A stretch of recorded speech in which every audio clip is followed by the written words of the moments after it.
आणि विद्यार्थी आज MSc फर्स्टचा वेलकम फंक्शन म्हणजे MScच्या विद्यार्थ्यांचं स्वागत करत आहोत। आपण प्रत्येक वर्षी वेलकम घेतो, या कॉलेजमध्ये येतो, वेलकम फंक्शन का घेत असतो?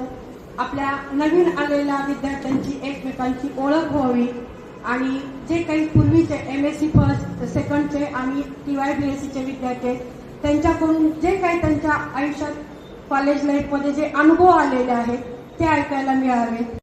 अशी वर्षानुवर्ष जात राहतात, अनेक विद्यार्थी आमच्या आयुष्यात येतात आणि खूप चांगलं आयुष्यामध्ये काहीतरी इंदापूर महाविद्यालयातून घेऊन जात असतात। असंच तुम्ही यावर्षी आलेला आहात। मला सांगायचं वाटतं की या ठिकाणी आम्ही सर्व टीचर स्टाफ तुमच्यासाठी आहोत। कुठलाही प्रॉब्लेम आला तर नक्कीच तुम्हाला आम्ही कधीही एनी टाइम तुमच्यासाठी आम्ही या ठिकाणी असू। कुठलाही